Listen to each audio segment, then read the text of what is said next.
Convido você para sentar confortavelmente no sofá, nessa neblinada manhã de inverno, que eu estou simplesmente de janelas abertas, sem me preocupar com iluminação. Eu quero receber um pouco de energia que ainda vem da rua, então não reparem a imagem.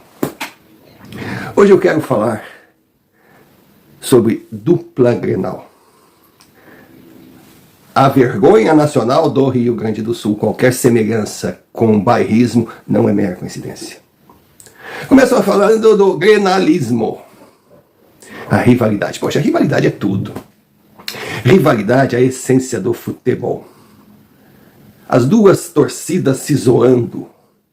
Os clubes, um querendo ser maior que o outro, o resultado final é benéfico para os dois porque os dois crescem. Realmente a rivalidade faz parte. Mas hoje, ver gremista zoando Colorado, ver Colorado zoando gremista, é uma piada fúnebre, porque resume o morto debochando do falecido. Simples, direto, objetivo, bem ao estilo sofá de pobre. Precisamos da sua ajuda. O QR Code está aí na tela. Use-o sem moderação, pois sem você nós não existimos. Sofá de pobre é autêntico, não se esconde no politicamente correto para parecer queridinho. Defende suas convicções, custe a quem custar. Nome sofá, sobrenome polêmico. Tem opinião formada e a defender. Sofá de pobre não segue uma trilha, desvia de pedradas. Perseguido, bloqueado, desmonetizado, hostilizado, ridicularizado, simplesmente segue em defesa do que acredita. Nada demais se não convivesse com criaturas da espécie humana.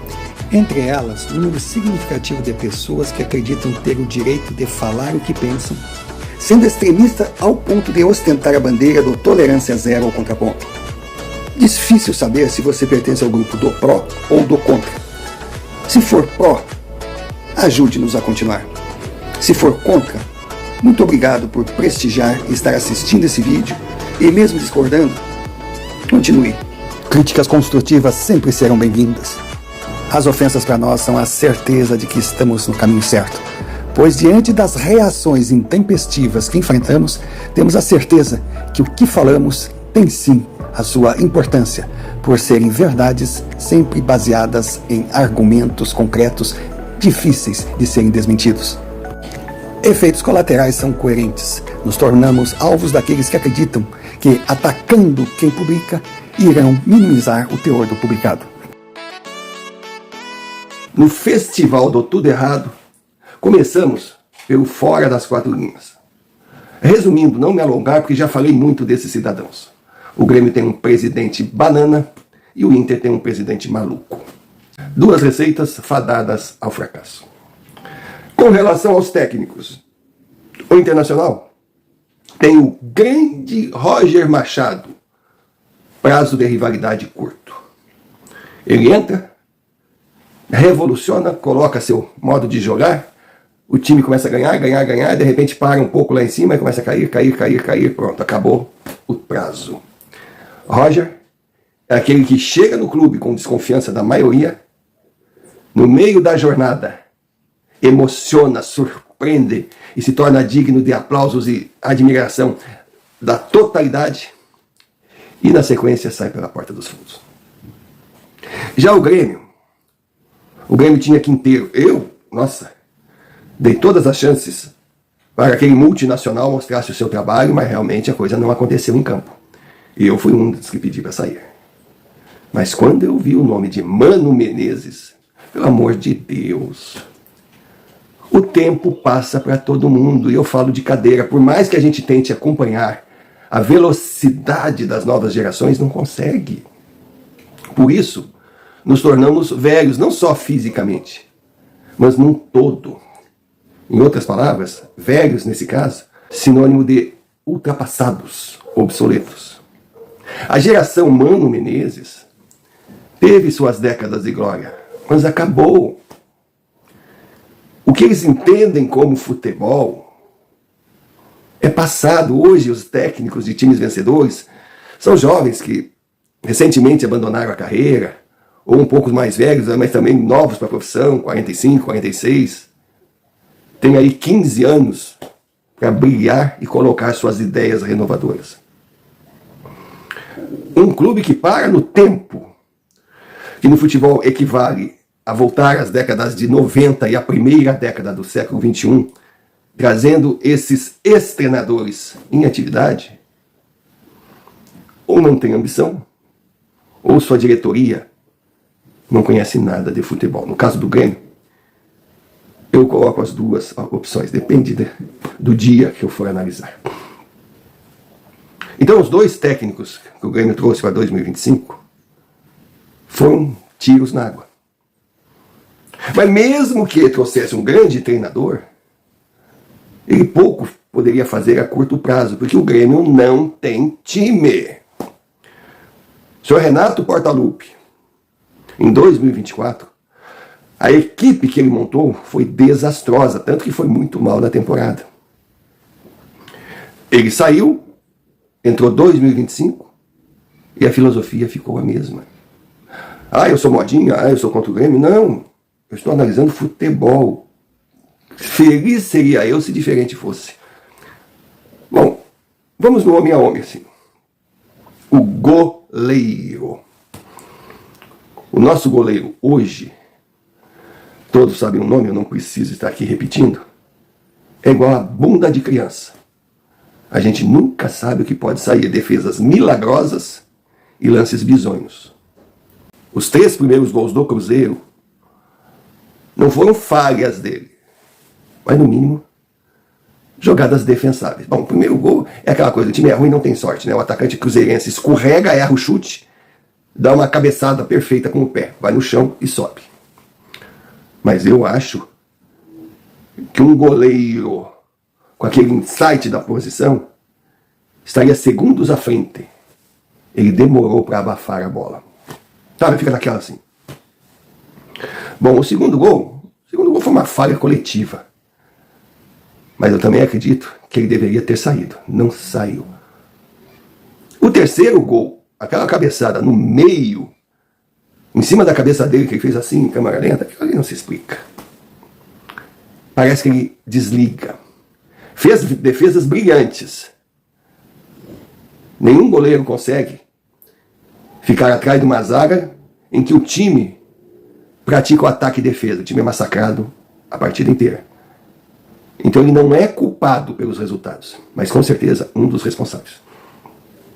Aí nós vamos na lateral direita. Entra Gustavo Martins, um zagueiro improvisado, pelo amor de Deus. Depois de 30 dias parado, um time grande entra com um zagueiro improvisado na lateral. Poxa, mas tem um menino lá, o Serrote, ele é da posição. Mas não confia no menino? Poxa, se não confia em alguém da posição, contrata alguém confiável. Aí no segundo tempo queimou uma substituição colocando o Serrote. A dupla de zaga, vou passar batido. Isso aí todo mundo já comentou. Não tem. Realmente não tem. Tira um, coloca outro, é apenas nomes que mudam. Sabe aquela coisa assim que muda a mosca? Aí a grande lateral esquerda, que sempre foi a posição que o Grêmio mais revelou, mais deu de presente grandes jogadores e optou em ficar com a sobra. Nós temos aí um passado que Deus me livre, Marcelo Oliveira, aquele Diogo, aquele cara que veio para Diogo Barbosa, o Cortez, nossa, chega a arrepiar. E agora Luiz Esteves. Luiz Esteves, pelo amor de Deus. É um lateralzinho meia boca, uma boa opção para compor elenco. Mas poxa, ser a solução? Alguém está brincando comigo. Aí vamos para o meio. O grande Alex Santana, meu Deus, o Alex Santana hoje resume a filosofia de contratação do Grêmio, um jogador que veio barato, queimado no Corinthians, que todos lá deram graças a Deus, e alguém quer dizer assim que foi um bom negócio, nós calcularmos preço, pode ser. Mas tecnicamente, é outro jogador de compor elenco, mas ele chegou como sendo solução para um meia, para um meio. Meu Deus, não dá para imaginar.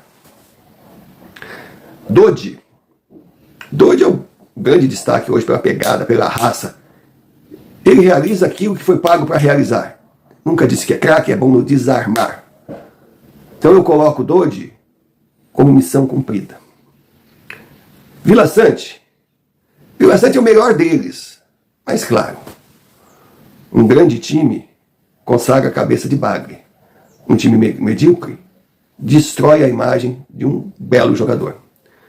Então Vila Sante, em qualquer equipe organizada no Brasil, seria um grande destaque, tanto que muitos clubes o querem, e com razão. Aí chegamos em Cristaldo. Não dá mais. O Cristaldo parou. O Cristaldo não joga mais futebol. A gente percebe que ele quer jogar, que ele quer fazer, não sei se é uma questão física, mas o cara não rende mais. Então não dá para contar. Aí vamos cair, já de cara num trio, vou pegar o trio.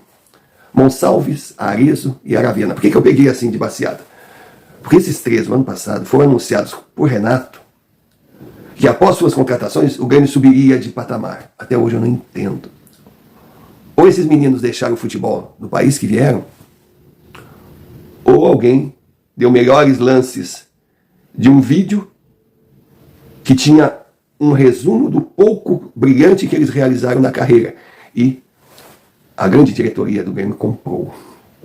Ou então é alguma coisa relacionada a empresários, que eu não quero mais entrar no mérito, todo mundo sabe o que acontece no Grêmio.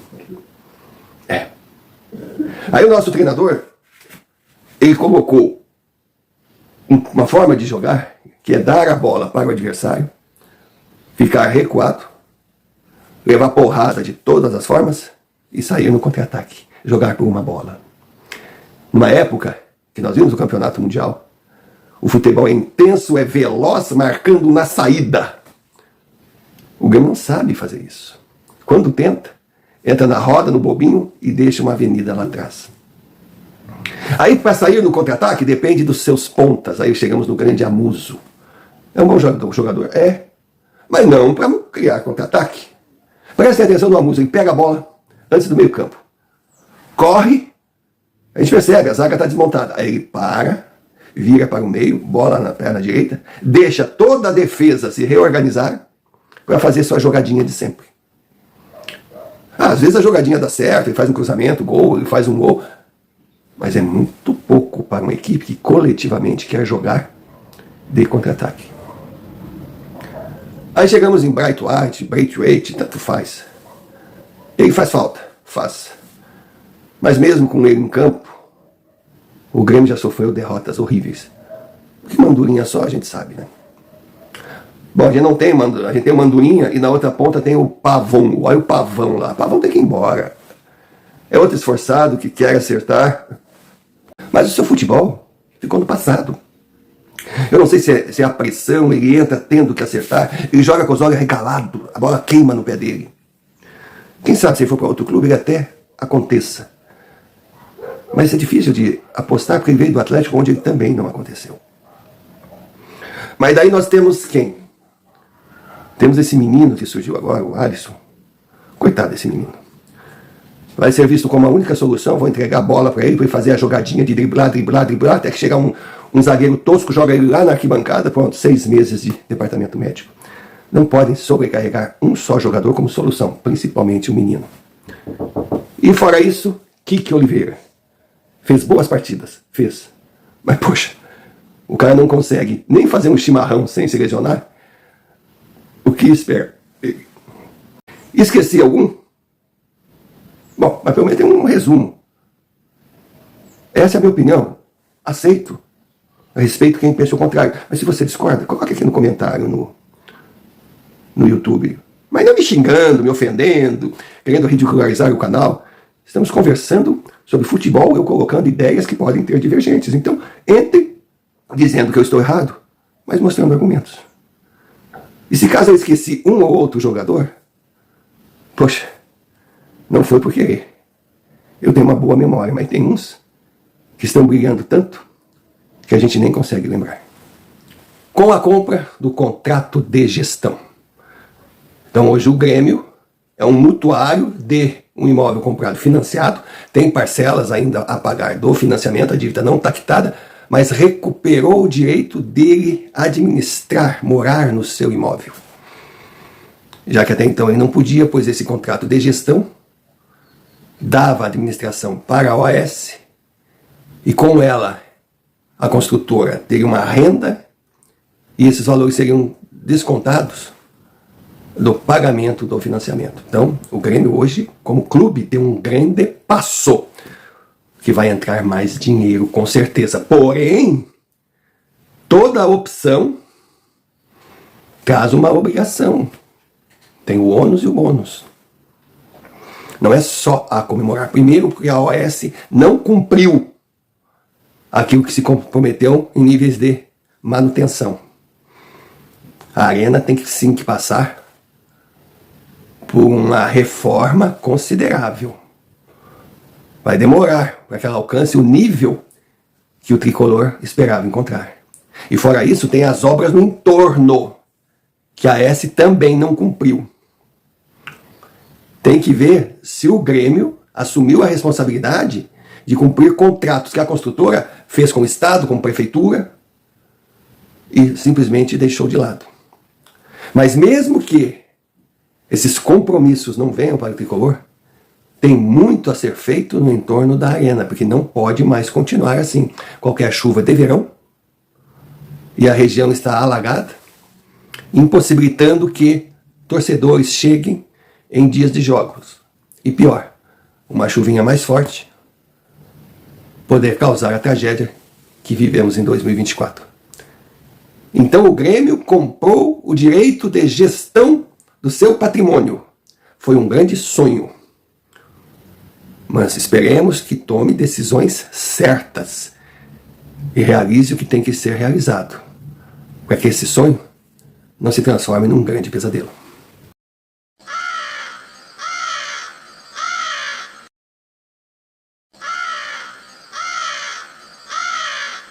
E o Internacional? É claro, a gente tem que ser racional, porque um vídeo de zoação é uma coisa, um vídeo de análise séria é outra. Então o patamar colorado, hoje, comparado ao rival, é alguns degraus acima.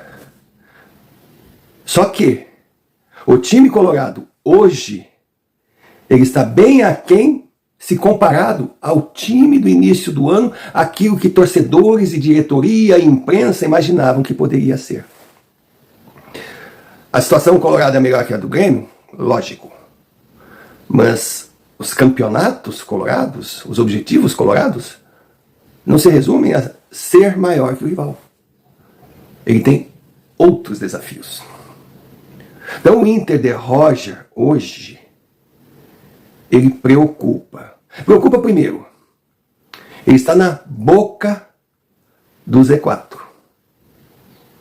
E ninguém de sã consciência, dentro do otimismo do início da temporada, poderia imaginar o Colorado nessa situação. Aí podem colocar algumas desculpas, podem colocar não estava preparado para várias competições ao mesmo tempo, mas nada vai apagar a situação. Mas não bastasse, não é a situação na tabela que preocupa, e sim o futebol apresentado. Duvido que haja um colorado feliz com o que viu em campo contra o Vitória. Foi absurdo. O Inter parecia a placenta do que foi um dia. Aquela velocidade, aquela intensidade, aquela pegada, aquela marcação na saída de bola. Os jogadores se revezando, a bola correndo. Jogadas incríveis. Nada. O time se arrastava. E na beira do gramado, Roger tinha cólicas uterinas. Gritava, posicionava, mas a gente prestava atenção que não havia sintonia. E aí vem aquela característica, aquele trauma na carreira do treinador, o prazo de validade. Acontece sempre, parece que num determinado momento, os jogadores deixam de escutar o treinador. Ele fala uma coisa dentro de campo e a equipe realiza outra. E nesse segundo semestre, o Colorado começa com 3 competições fortes. Libertadores, Copa do Brasil e Brasileirão. Na Libertadores pega o Flamengo. Favoritismo todo para o rubro-negro. O Inter pode passar, numa Copa todo mundo pode passar. As zebras acontecem, basta ver o que aconteceu com o Grêmio, que por pior que seja a equipe tricolor em 2025, aquela eliminação para o CSA foi uma dessas zebras que acontece uma vez em milhões de anos. Fora a Libertadores, o Internacional tem a Copa do Brasil, mas pegou o Fluminense. Ou seja, a sorte que vinha acompanhando o Colorado parece que está começando a abandonar o time. Mansa disse, estou aqui nessa partida contra o Vitória, que Rocher foi o grande jogador do time, com 2 defesas incríveis, que é uma das vantagens do Colorado, que tem Rocher, enquanto o Grêmio tem Volpi. Aquele da bunda de criança, lembra? Pois é. E no final, com o time não conseguindo entrar na defesa adversária, um chute espírita, méritos para o jogador, perfeito. Mas a sorte que está ajudando o Internacional dentro de campo é a mesma que abandonou o Grêmio. Porque se formos analisar, os 14 pontos em 13 rodadas conquistados pelo Internacional são muito poucos. Mas estão acima do futebol que o time vem apresentando, porque ele teve algumas vitórias espíritas que até hoje chocam. Então o Inter, acredito eu, que já entra em campo contra Flamengo e Fluminense, ciente que não vai passar. Aí terá que se concentrar ao Brasileirão, sabendo que título não vem mais. É utopia. Então terá que encarar o desafio de fugir da zona de rebaixamento, que eu acredito que consiga fácil, a não ser que um desastre aconteça, e lutar por uma pré-Libertadores. Esse é o projeto do Inter. E se não alcançar, considerando as dívidas que tentam abafar, mas que estão aí consumindo com o clube, além de mais um ano sem nenhuma volta olímpica fora do eixo, província de São Pedro, Rio Grande do Sul, terá que viver ou conviver com uma condição econômica que promete deixar sequelas. Sequelas profundas. E o Colorado não pode dizer, nossa, estou surpreso. Não. Ele foi avisado, sofá de pobre vem avisando. Mas é o que diz, né? É muito mais fácil negar a verdade do que ter que aceitar que dedicou a vida torcendo e defendendo uma mentira.